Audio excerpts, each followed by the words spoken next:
ஆண்டவராக இயேசு கிறிஸ்து நாமத்தினாலே அனைவருக்கும் அன்பும் சமாதானம் உண்டாவதாக. இந்த தெரிந்து கொள்ளப்பட்ட ஒரு நிகழ்ச்சி மூலமாக உங்களை சந்திப்பதில் மகிழ்ச்சி. இன்று கூட நாம் தெரிந்து கொள்கிற பாடம் என்னென்னா முள்முடி.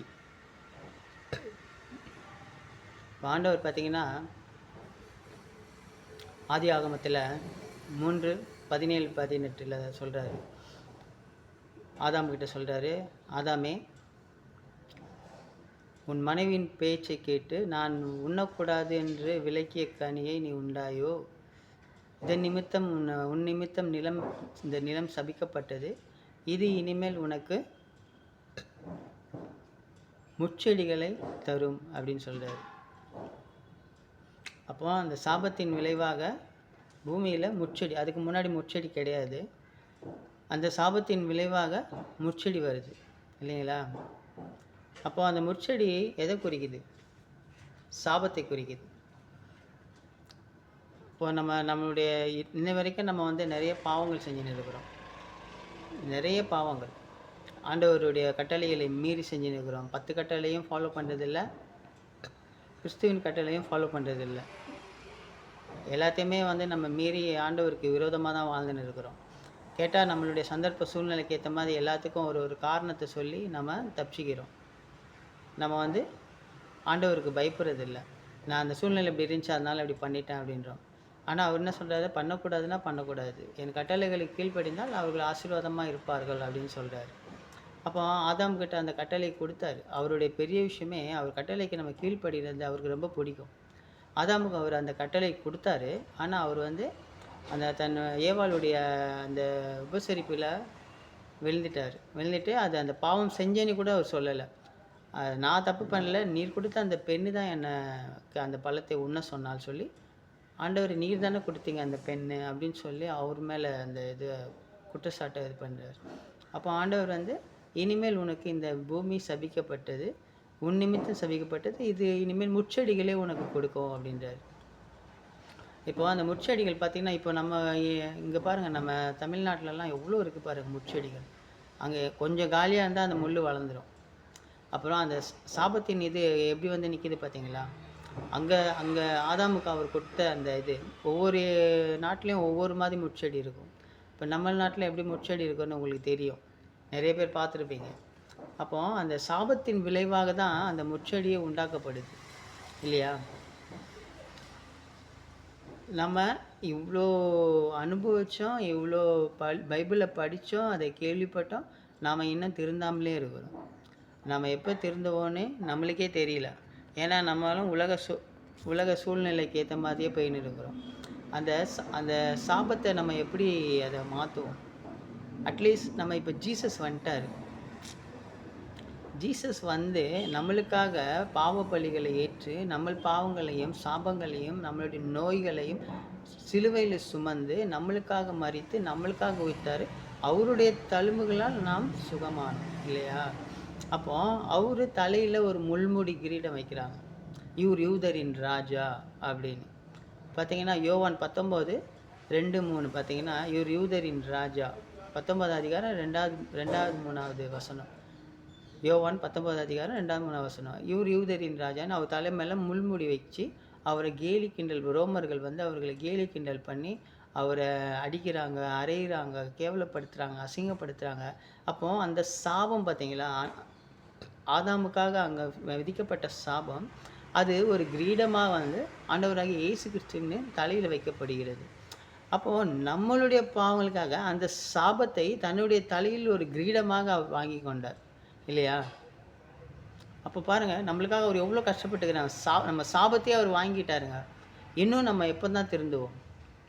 இன்னும் நம்ம பாவத்திலே தான் விழுந்துன்னு இருப்போம். என்னால் முடியல, நான் தவறிட்டேன், நான் இது பண்ணிட்டேன், அப்படி பண்ணிட்டேன்னு. தயவுசெய்து மக்களே, கிறிஸ்துவ மக்களே, தயவுசெய்து ஆண்டவர் நம்ம சாபத்தை அவர் முள் கிரீடமாக வாங்கி அதில் எவ்வளோ பாடுபட்டார் அது தெரியும் உங்களுக்கு. அந்த முட்கள் எப்படி குத்திருக்கோம், பிளட்டு எப்படி வடிஞ்சிருக்கும், அதனுடைய நம்மளால் ஒரு சின்ன ஒரு ஊசி குத்தினாலே, ஒரு சின்ன கல் குத்தினாலே, முள் குத்தினாலே நம்மளால் தாங்கிக்க முடியல. ஆனால் அவருக்கு பாருங்கள், தலையில் அடித்து அதை இருத்தி அடித்து அது ஒன்று அங்கெல்லாம் இருக்குன்னு சொல்கிறாங்க. அப்போ எவ்வளோ உள்ளே இறங்கியிருக்கோம் நம்மளுடைய சாபம். அங்கே அந்த ஆதியாகமம் 3:18 நம்மளுக்கு கொடுக்கப்பட்ட 17, 18 நம்மளுக்கு கொடுக்கப்பட்ட சாபம். அவரு தன்னுடைய சரி ச அ தலையில கிரீடமா அதை ஏத்துக்கின்னு, அந்த சாபத்தை அவரு சுமந்து தீர்த்துட்டாரு சிலுவையில. அப்போ நம்ம இன்னும் நம்ம மனம் திருந்தலைன்னா எப்படி? தயவுசெய்து மனம் திருந்துங்க. மனம் திரும்புதல் மட்டுமே ஆண்டவருக்கு உகந்த பலி. அவர் என்ன சொல்றாரு? நீதி, இரக்கம், நேர்மை. இது 3 தான் எனக்கு வேணும். உன்னுடைய பலியோ, காணிக்கையோ எனக்கு தேவையில்லைன்றாரு. நீ நீதியாகவும் நேர்மையா இருந்தாலே போதும். இரக்கமா இருந்தா நீ மத்தவங்களுக்கு உதவி செய்வ. பாவம் செய்ய மாட்ட. இரக்கப்படும்போது பாவத்துக்கு அங்க இடம் இருக்காது. அன்பா இரு. அன்பு இருக்கிற இடத்துல பாவமும் இருக்காது. அப்படின்னு ஆண்டவரே சொல்லியிருக்காருங்க. ஏன்னா, அந்த அன்பின் நிமித்தம் தான் அவர் விண்ணகத்திலேருந்து நம்மளுக்கு இறங்கி வந்தாரு.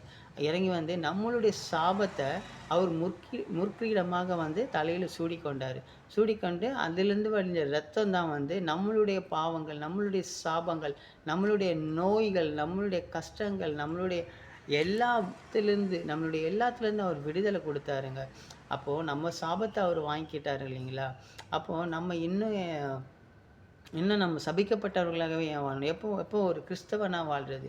கிறிஸ்துவுக்குள்ள நம்ம எப்படி பிரகாசம் அடைவது? கிறிஸ்துவுக்குள்ள நம்ம எப்போ ஒரு வெற்றியை இது பண்ணுறது? நாம் மற்றவங்களுக்கு உதவி செய்யும்போது, மற்றவங்களுடைய பாரத்தை நம்ம நம்மக்கிட்ட ஒரு ரூ. 500 இருக்குது. ஒருத்தருக்கு ஒரு ரூ. 100 தேவைப்படுது. அப்போது அந்த ரூ. 100 நம்மக்கிட்ட போகிறதுனால நம்ம மீதி ரூ. 400 இருக்கும் இல்லையா? அந்த மாதிரி அந்த உதவி செய்யணுங்க. நீங்கள் இவங்க அந்த ஆலய சபையிலையும் இதுலேயும் காணிக்கை கொடுங்க, தசமபாகம் கொடுங்கன்னு கேட்குறீங்க. அதுக்கு நீங்கள் கொடுக்கணும்னு அவசியம் இல்லை. காணிக்கை போடலாம், அது உங்கள் இஷ்டம். ஆண்டவர் புதிய ஏற்பாடில் என்ன சொல்ல, உங்களையே நீங்கள் கொடுங்கன்னு தான் சொல்லியிருக்காரு தவிர, அவர் காணிக்கையெல்லாம் கேட்கல. உங்களே தான் நம்மளே தான் கொடுக்கணும். அதனால தான் அவர் இரக்கத்தை கேட்கிறாரு. அப்போது நம்ம காணிக்கைன்றது நம்ம ஆலயத்துக்கு போகிறோம். அது கண்டிப்பாக அங்கே சில செலவுகள் இருக்கும். அது நம்ம விரும்பி கொடுக்கலாங்க. ஆனால் தசமபாகன்றது பழைய ஏற்பாடு. அதை அவங்க இன்னும் ஃபாலோ பண்ணிகிட்டு இருக்காங்க. அது ஏன் தெரில. நம்மளே நம்ம தேவனுக்கு கொடுக்கணும். அது சொல்கிறேன்ல, என்னை விட தன் மனைவியோ, தாயையோ, தந்தையோ, பிள்ளைகளையோ, சொத்தோ எதில் அவன் ஆசை வச்சாலும், என்னை விட எது மேலே அவன் ரொம்ப அன்பு வச்சாலும் அவன் எனக்குரியவன் இல்லை அப்படின்றாரு. அப்போ அப்பேற்பட்ட தேவன் இங்கே முழுமையாக சொல்லிட்டாரு. அப்போது நம்மளுடைய சாபத்தையும் முற்கிரீடமாக அவர் வாங்கி தலையில் சுமந்துட்டார். அப்பேற்பட்ட தேவனுக்கு நாம் நம்மளுக்கு கொடுக்கணும். நம்மளுக்கு கொடுக்குறது நிமித்தமாக தான் அவர் நம்ம மேலே இரக்கமாகவும், சந்தோஷமாகவும், மகிழ்ச்சியாகவும் இருப்பாருங்க. அதனால் இந்த தவ காலத்தில், இந்த லெந்து நாட்களில் அவர் நம்மளுக்காக ஏற்றுக்கொண்ட அந்த முள்முடியை நம்மளுக்காக நம்ம சாபத்தினால், நம்மளுடைய மூதாதையரான ஆதாம் செய்த பாவத்தினால், அந்த சாபத்தினால் வந்த முட்செடி தலையில் தன் கிரீடமாக சாபத்தை வாங்கி கொண்ட தேவன் மெய்யான தேவன் ஆண்டவராகிய இயேசு கிறிஸ்துவின் நாமத்தினாலே நம்ம நல்ல ஒரு கிறிஸ்துவனாக வாழலாம். உலகத்தை ஏமாற்றி நம்ம எதுவுமே எடுத்துகிட்டு போகிறது இல்லைங்க. அதனால் தயவுசெய்து இனிமேலாவது பாவங்கள் செய்யாமல் கர்த்தரின் கட்டளைகளுக்கு கீழ்ப்படிந்து, அவருக்கு அது பெரிய சந்தோஷங்க. அவர் கட்டளை கீழ்ப்படிஞ்சாலே பெரிய சந்தோஷம். அந்த கட்டளைகளுக்கு நம்ம கீழ்ப்படிந்து அவருடைய காரியங்களில் நம்ம உன்னிப்பாக கவனித்து அதை செஞ்சால் அதுவே அவருக்கு பெரிய சந்தோஷங்க. இந்நிகழ்ச்சி மூலமாக உங்களை சந்தித்ததில் மகிழ்ச்சி. உங்களுக்கு அன்பும் சமாதானம் உண்டாவதாக. நீங்கள் கர்த்தரால் ஆசீர்வதிக்கப்பட்டவர்கள். ஆமென்.